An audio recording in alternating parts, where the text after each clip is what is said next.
السلام علیکم listeners, please ہمارے چینل کو سبسکرائب کریں اور ہمارا کام پسند آئے تو لائک اور شیئر کریں اور اپنے ریویوز دیتے رہیے۔ Thank you. Case number 33۔ وہ آہستگی سے دروازہ کھول کر اندر داخل ہو گیا جہاں تاریکی نے اس کا استقبال کیا۔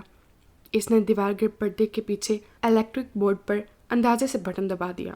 دوسرے لمحے فانوس اور فینسی لائٹوں کی روشنیوں سے کمرہ جگمگا اٹھا۔ کمرے کے وسط میں رکھے بیڈ پر وہ بلیو رضائی میں سر سے پیر تک گویا پیک ہو کر کروٹ کے بل سو رہی تھی۔ اس کے اس حد درجہ محتاط انداز پر اس کے لبوں پر دلکش مسکراہٹ پھیل گئی۔ وہ چند لمحے بیڈ کے نزدیک کھڑا اسے گرم نگاہوں سے دیکھتا رہا۔ وہ رانائی و دل پرائی کا حسین پیکر اس کی نگاہوں سے بے خبر سو رہی تھی۔ اس کے اندر ایک قیامت انگڑائی لے کر بیدار ہو گئی تھی کہ بل اس کے کہ وہ جذبات سے مغلوب ہو جاتا۔ اس نے بے لگام سرکش جذبوں کی لگامیں بڑی سرعت سے کھینچ لیں۔ اس کی خودداری، عزت نفس اور انا نے ان وقتی جذبوں کو کچل دیا تھا۔ وہ اس کی بیوی تھی۔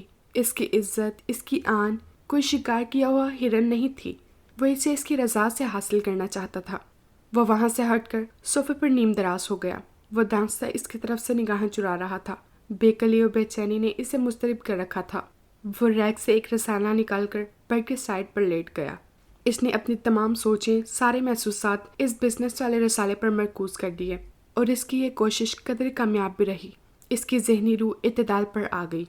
لیپا نے نیند میں چہرے سے رضائی ہٹائی تو کمرے میں پھیلی روشنی کی چکا چوند نے اس کی نگاہوں میں تیز عکس ڈالا۔ اس نے لاشعوری انداز میں دونوں ہاتھ چہرے پر رکھ لیے، کیونکہ جب وہ چکراتے سر کو یہاں لے کر دراز ہوئی تھی تب تک کمرے میں معمولی سی تاریکی تھی۔ شاہ رخ نے اسے سکون کی گولی کھلا دی تھی جسے کھا کر وہ لمحوں میں ماحول سے غافل ہو گئی تھی اور نامعلوم کب تک رہی تھی۔ روشنیوں کی عکس سے ایک دم ہی اس کی حس بیدار ہو گئی تھی اور اسے اپنے پر گزرنے والا سانحہ یاد آ گیا تو اس نے متوحش نگاہوں سے ادھر ادھر دیکھا اور بیڈ پر تھوڑے سے فاصلے سے آرام سے لیٹے میگزین پڑھتے اسامہ پر جیسے اس کی نگاہ پڑی گویا اس کا دل ہی بند ہو گیا۔ وہ بجلی کی سرعت سے اٹھ کر بیٹھ گئی اور دوپٹہ سنبھالتی ہوئی بیڈ سے اٹھ کھڑی ہوئی۔ اس کی وحشت زدہ آنکھوں میں بے انتہا خوفزدگی تھی۔ آپ یہاں کیوں لیٹے؟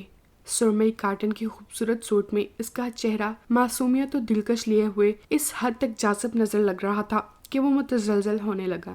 بدحواسی میں اس نے دوپٹہ شانوں پر پھیلا لیا۔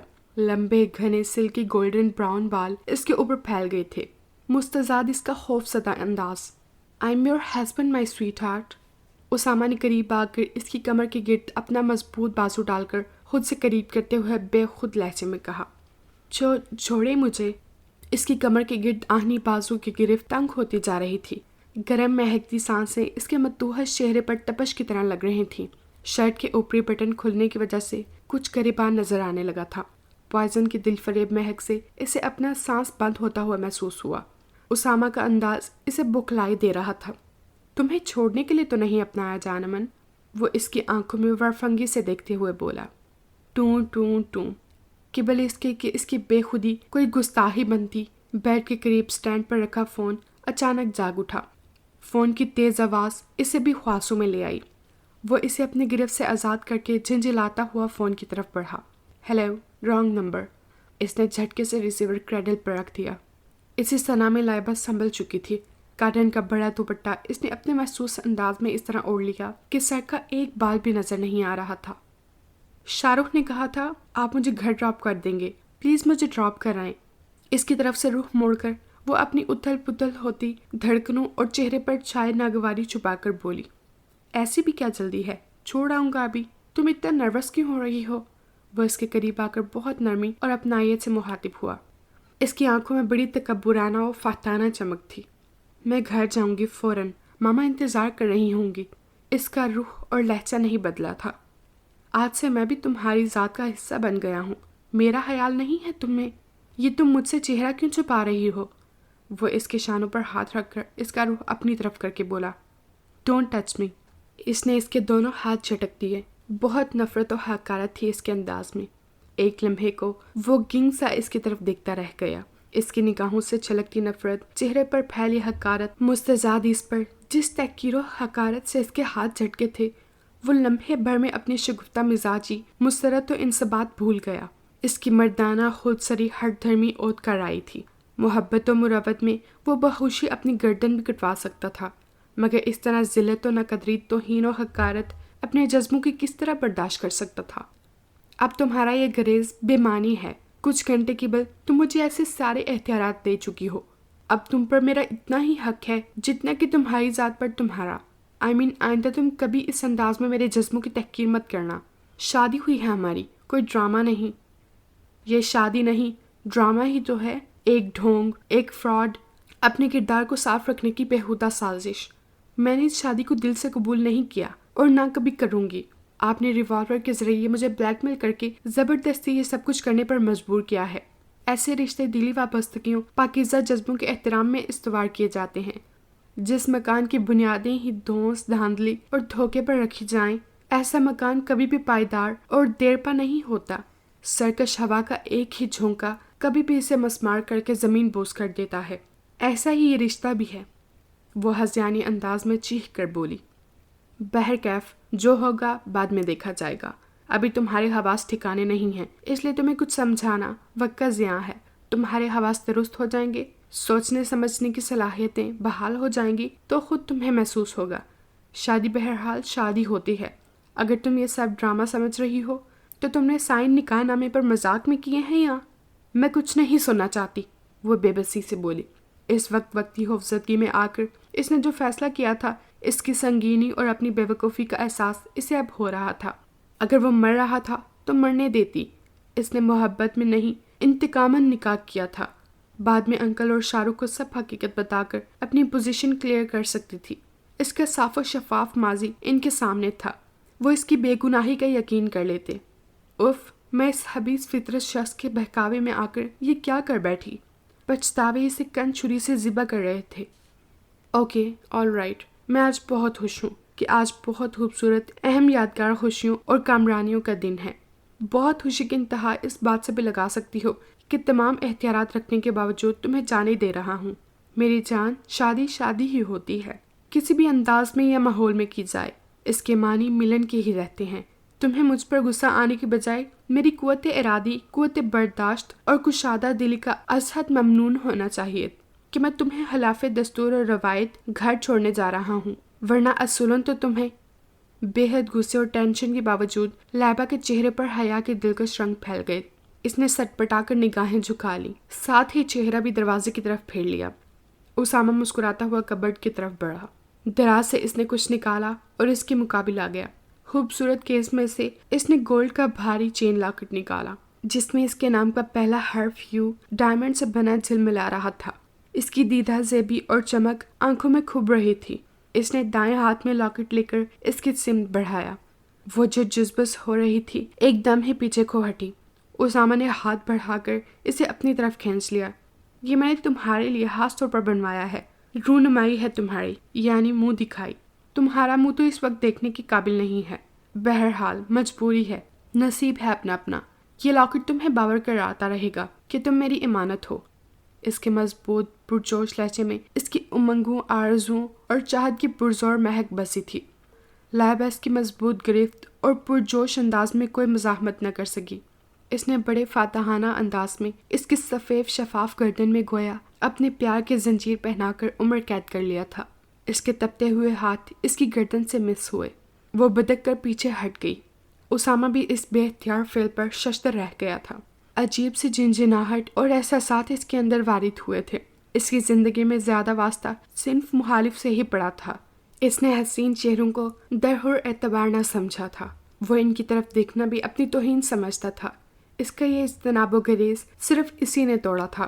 جس کی چاہ، جسے پانے کی جستجو میں وہ خود کو بھلا بیٹھا تھا. اسے اس لمحے محسوس ہوا وہ کوئی عام لڑکی نہیں بلکہ اپنے اندر اتنی جاذبیت و کشش رکھتی ہے کہ اس کا قرب بڑے سے بڑے زاہد و متقی کا ایمان ڈگمگا دے. اسے اپنے جذبوں پر حیرانی تھی. وہ جو بہت خشک و سرد مزاج، ضدی و خود سر، غیر جذباتی و انار پرست شخص تھا، اس کی کچھ دیر کی قربت میں ایک بالکل عام انسان بن گیا تھا. اس نے سر جھٹک کر اپنی بدلتی کیفیت پر تیزی سے قابو پایا اور کارنر سے کار کی چابی اٹھا کر اسے چلنے کا اشارہ کرتے ہوئے دروازے کی طرف بڑھ گیا. لائبہ جو گم و گو کی حالت میں کھڑی تھی اسے سنجیدہ دیکھ کر خدا کا شکر ادا کرتی اس کے پیچھے چلتی ہوئی فلیٹ سے باہر آ گئی. لفٹ روم سے نکلنے کے بعد اسامہ گیراج سے اپنی کار نکال لایا تھا اور فرنٹ ڈور اس کے لیے کھول دیا تھا. میری کار کہاں ہے؟ وہ پلازو کے رائٹ سائڈ پر دیکھتے ہوئے بولی، جہاں وہ کار پارک کر کے گئی تھی، مگر اب وہ وہاں نہیں تھی۔ بیٹھ تو جاؤ کم از کم، پھر انکوائری کر لینا۔ اس کے لاتالو کو بے گانگی سے پر انداز نے اسے جھنجھلا دیا تھا۔ وہ شش و پنج میں مبتلا ہچکچاتی فرنٹ سیٹ پر بیٹھ گئی اور دروازہ بند کر لیا۔ شاہ رخ لے گیا تھا کار، اس نے ڈرائیور کے ہمراہ گھر بھیج دی ہوگی، وہ کار سٹارٹ کرتے ہوئے سنجیدگی سے بولا۔ کار تیزی سے سڑک پر رواں دواں تھی۔ 8 بج چکے تھے۔ رات کا اندھیرا ہر سو پھیل چکا تھا۔ رنگ برنگی روشنیوں سے راستے میں پڑنے والی دکانیں، رہائشی عمارتیں جگمگا رہی تھیں۔ سڑکوں پر ٹریفک کا ازدحام تھا۔ وہ بے دلی سے باہر گزرتے مناظر دیکھ رہی تھی۔ اس کا ذہن سوچوں کی اماج کا بنا ہوا تھا۔ چند گھنٹے قبل جب وہ ان راستوں سے نوری کے ہمراہ گزر رہی تھی تو لائبہ نور تھی، اور اب واپسی پر ان راستوں سے گزرتے ہوئے وہ لائبہ اسامہ ملک بن چکی تھی۔ یہ وقت کی ستم ظریفی تھی یا تقدیر کی نامہربانی یا اس کے نصیب کا لکھا؟ بعض اوقات نصیب بھی کس طرح انسان کو گھیر کر ایسی چال چلتا ہے کہ انسان کی تمام تدبیریں اس کے خلاف ہو جاتی ہیں۔ ڈنر کس ہوٹل میں کریں؟ اسامہ جو اس کی کیفیت نوٹ کر رہا تھا کچھ دیر بعد بولا، مجھے آپ گھر چھوڑ دیں، مجھے اس وقت ماما کی فکر ہے۔ وہ دل کی مریض ہیں، طبیعت ان کی ان دنوں بہت حساس ہو رہی ہے۔ میں نہیں چاہتی میرے گھر سے طویل غیر حاضری ان کے لیے کسی بھی تکلیف کا باعث بنے۔ وہ بھیگے لہجے میں اپنی قطعیت میں بولی کہ اسامہ چند لمحے اس کے چہرے کی جانب دیکھتا رہ گیا، جو سرمئی آنچل میں تقریباً چھپا ہوا تھا۔ پھر اس نے کوئی بات نہیں کی۔ ریش ڈرائیونگ کرتا ہوا وہ اس کے بنگلے کے سامنے تھا۔ اگر تم نے لاکٹ اپنے گلے سے جدا کیا تو سوچ لینا، میں نکاح کے کاغذات لے کر آ جاؤں گا، پھر جو کچھ ہوگا اس کی ذمہ داری تم پر عائد ہوگی۔ فرنٹ ڈور کھولنے سے پہلے لائبہ نے لاکٹ اتار کر اس کے حوالے کرنا چاہا تھا، مگر وہ اس کا ارادہ بھام کر بولا تو اس کے گلے کی طرف بڑھتے ہوئے ہاتھ رک گئے۔ وہ دروازہ کھول کر باہر نکل آئی۔ کیسی بیوی ہو تم، خدا حافظ تو کہہ دو، وہ مسکرا کر بولا۔ لائبہ نے اس کی طرف پلٹ کر بھی نہیں دیکھا تھا۔ چوکیدار اسے دیکھ کر گیٹ کھول چکا تھا۔ وہ تیزی سے اندر داخل ہو گئی۔ اسامہ نے چند لمحے بعد کار سٹارٹ کر دی۔ ارے کون ہے بھائی جو بیل پر ہاتھ رکھ کر ہٹانا ہی بھول گیا ہے، یا پہلی دفعہ بیل دیکھی ہے؟ مسلسل بجتی گھنٹی کی آواز پر شمائلہ جھنجھلا کر چیخی۔ وہ آٹا گوندھ رہی تھی اور مسلسل بیل نے اسے غصہ دلایا تھا۔ جو کوئی ہے بڑا بے صبرا ہے، معمولی سی بھی چند لمحے انتظار کی زحمت برداشت نہیں کر سکتا۔ وہ بڑبڑاتے ہوئے آٹا رکھ کر بغیر ہاتھ دھوئے دروازے تک پہنچ گئی۔ کون پاگل ہے بھائی؟ وہ دروازہ کھولتے ہوئے گھرائی اور دروازے پر کھڑے فاران اور تابندہ کو دیکھ کر اس کی آنکھیں اور منہ حیرت سے پھٹ گیا۔ یہ اتنا خوفزدہ چہرہ بنا کر کیوں ہمیں ڈرا رہی ہو؟ تابی تو رات کو خوف کے مارے سو بھی نہ سکے گی۔ فاران شوہی سے اس کی طرف دیکھتا ہوا اس کے سر پر ہاتھ رکھ کر بولا تو وہ حواسوں میں آ گئی اور سلام کرتے ہوئے مسرت سے چیخ کر اس کے پیچھے آتی تابندہ سے لپٹ گئی۔ تابندہ کے انداز میں بھی بڑی گرم جوشی و محبت تھی۔ وہ بے ساختگی سے اسے لپٹی تھی۔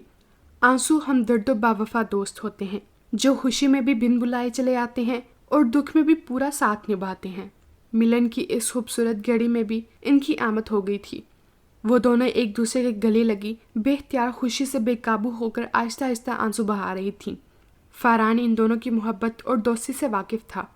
وہ بہنیں ہونے کے علاوہ ایک دوسرے کی بہترین دوست و رازداں بھی تھیں۔ ایک قلب و جسم بن کر رہنے والی بہنوں کے درمیان پہلی مرتبہ جدائی آئی تھی، وہ بھی 10-11 ماہ کی طویل جدائی۔ پھر بھرپور مسرت سے آنسو تو بہنے تھے۔ فار گاڈ سیک تابی، یاد کرو یہ تمہاری روستی نہیں ہو رہی، بلکہ تم اپنے میکے آئی ہو۔ فاران کچھ اس انداز میں بولا کہ دونوں ہی ہنس پڑی بھیگے چہروں سمیت۔ آپ اس طرح بغیر بتائے کیوں آ گئے؟ پہلے کال کر لیتے تو ہم ریسیو کرنے آ جاتے۔ سرپرائز مائی ڈیئر سسٹر، اچانک مل جانے والی خوشی بہت اسٹرانگ ہوتی ہے۔ یہ تو درست کہا آپ نے۔ آہ تابی، میں تمہیں دیکھ کر بھول گئی کہ میرے ہاتھ آٹے میں خراب ہیں۔ تمہاری قمیص خراب ہو گئی، تم میری پہن لو، میں اسے دھو کر ڈال دیتی ہوں۔ ڈیپ پرپل کلر کے راؤ سلک کی قمیص پر آٹے کے سفید دھبے نمایاں تھے۔ سوٹ دیکھنے میں ہی مہنگا لگ رہا تھا۔ شمائلہ از حد شرمندہ تھی۔ کیسی غیروں جیسی باتیں کر رہی ہو؟ لگ گئی تو لگنے دو، رات کو نائٹ سوٹ پہنوں گی تو خود ہی دھو کر ڈال دوں گی، کوئی بڑی بات نہیں ہے۔ حساس و تیز نگاہ رکھنے والی تابندہ نے بہن کی آنکھوں میں شرمندگی اور کچھ لباس کی وجہ سے مرعوبیت دیکھی تو تڑپ سی گئی۔ آئندہ ایسی باتیں مت کرنا، تمہاری محبت کے آگے تو دنیا کی مہنگی ترین اشیاء بھی بے قدر و قیمت ہیں۔ وہ اسے دوبارہ گلے سے لگا کر جذباتی لہجے میں کہنے لگی، اندر چلے نا، آئے فاران بھائی۔ وہ واش بیسن میں جلدی جلدی ہاتھ دھو کر تولیے سے صاف کر کے تابش کا ہاتھ پکڑ کر اندر کمرے کی طرف بڑھ گئی۔ امی، ابو، بھائی، تابش کہاں ہیں؟ کوئی نظر نہیں آ رہا۔ تابندہ جو اندر داخل ہوتے ہی ان سب کی کمی اور غیر موجودگی محسوس کر رہی تھی، صوفے پر بیٹھتے ہوئے بولی، جبکہ فاران اپنے ساتھ لایا ہوا سوٹ کیس اور بیگ دوسرے کمرے میں رکھنے گیا تھا۔ امی اور تابش افشاں آپی کے گئی ہوئی ہیں۔ ان کا چھوٹا بیٹا 5ویں کلاس میں فرسٹ پوزیشن لے کر آیا ہے، تو وہ اس کے لیے مٹھائی اور تحفے لے کر گئی ہیں۔ ابو لاہور گئے ہیں، وہاں داتا صاحب کا عرس مبارک شروع ہونے والا ہے، اور بھائی کی تو وہی روٹین ہے، ہفتوں گھر سے غائب رہنا۔ ان کے اندرونی اور بیرونی ٹورز ہی ختم نہیں ہوتے۔ ہے تم آرام سے بیٹھو، تم نے تو فون پر بتایا تھا سوات مری وغیرہ جا رہی ہو، پھر یہاں پر آنے کی ضد تم نے ہی کی ہوگی۔ شمائلہ مسکرا کر پوچھنے لگی، 15 دن ہم وہاں گزار کر آئے ہیں۔ یہاں تو فاران سرپرائز گفٹ میں لے کر آئے ہیں۔ جہاز پر بیٹھنے سے پہلے یا اترنے سے پہلے کیبل مجھے معلوم ہی نہیں تھا۔ وہ سادگی سے بولی، تم اکیلی ہو گھر میں؟ سب لوگ کہاں ہیں؟ فاران اندر آ کر صوفے پر بیٹھتے ہوئے بولا۔ اس نے تابندہ کو بتائی ہوئی تفصیل اسے بھی بتا دی۔ میں تھوڑی دیر ریسٹ کرنا چاہتا ہوں، کراچی کی فلائٹ کے ٹکٹ مشکل سے ملے تھے۔ وہ دونوں سے مخاطب ہوا۔ شمائلہ نے اسے انور کے کمرے کا راستہ بتایا، کیونکہ وہ کمرہ سب کمروں سے الگ تھلگ تھا اور بہت خوبصورتی سے شمائلہ نے اسے خود ڈیکوریٹ کیا تھا۔ ان دونوں کو کمرہ بتا کر وہ کچن میں آ گئی۔ ان دونوں کی آمد سے وہ بے حد خوش بھی تھی، مگر اب اس فکر میں اس کے ہاتھ بہک رہے تھے کہ ان کے لیے کیا بنایا جائے جو جلد بھی بن جائے اور بہترین بھی ہو۔ کم از کم 4-5 اچھی ڈشیں تو ہوں۔ ایک تو وہ دونوں شادی کے بعد پہلی مرتبہ آئے تھے، وہ بھی اس وقت جب گھر میں کوئی بھی چیز تیار نہ تھی۔ انور 1 ہفتے کے لیے بیرونی ٹور پر صبح روانہ ہوا تھا، اجمل صاحب دوپہر کو، اور تابش اور امی ان کے نکلتے ہی روانہ ہو گئی تھیں۔ ظاہر بات ہے رات کو افشاں کے شوہر انہیں بغیر کھانا کھانے آنے نہ دیتے۔ اس خیال سے اس نے تھوڑا آٹا گوندھ لیا تھا کہ پراٹھا پکا کر آملیٹ سے کھا لے گی۔ ویسے بھی انڈا پراٹھا اس کی پسندیدہ غذا تھی، مگر جہاں ان دونوں کی آمد نے خوشیوں کی برسات کر دی تھی، وہیں اب وہ اس پکانے کھانے کے اہم مسئلے پر بری طرح پریشان تھی اور شرمندہ بھی کہ وہ کیا سوچیں گے کہ کھانے کا وقت ہے اور کھانا ندارت۔ جلد بازی اور بھکلاہٹ میں اس کی کچھ سمجھ میں نہیں آ رہا تھا کہ کیا پکائے۔ کیا ہو رہا ہے؟ یہ تمہارے چہرے پر باڑاں کیوں بج رہے ہیں؟ تابندہ مہکتے وجود کے ساتھ کچن میں آ کر بولی۔ میری سمجھ میں نہیں آ رہا کہ کیا پکاؤں، اور ٹائم اتنا ہے بھی نہیں کہ کوئی ڈھنگ کی ڈش پک جائے۔ وہ ریفریجریٹر کا جائزہ لیتے ہوئے پریشانی سے بولی۔ ٹائم بہت ہے، بس تم فٹافٹ تیار ہو جاؤ، فاران ہمیں ڈنر ہوٹل میں کروائیں گے۔ وہ اسے ہٹا کر ریفریجریٹر کا دروازہ بند کر کے کہنے لگی، ارے نہیں، یہ تو بہت برا محسوس ہوگا، بلکہ امی بھی غصہ ہوں گی۔ تم آرام کرو، میں کچھ نہ کچھ کر ہی لوں گی۔ جاؤ، تم یہاں کیوں چلی آئی؟ شمائلہ، اب میں روؤں گی؟ ہاں، تم مجھے اس طرح اہمیت دے رہی ہو جیسے میں کوئی غیر ہوں۔ بس فٹافٹ تیار ہو جاؤ۔ میں تیار ہو گئی ہوں، فاران اتنی دیر میں کچھ ریسٹ کر لیں گے، ہم امی کے آنے سے پہلے ہی آ جائیں گے۔ میرا دل چاہ رہا ہے کہ کسی طرح اڑ کر ان کے پاس پہنچ جاؤں۔ چلو جلدی کرو نا، ورنہ فاران کا موڈ آف ہو گیا تو مسئلہ بن جائے گا۔ انہوں نے بہت خلوص سے تمہیں ساتھ چلنے کو کہا ہے، انہیں غصہ آ گیا تو بس۔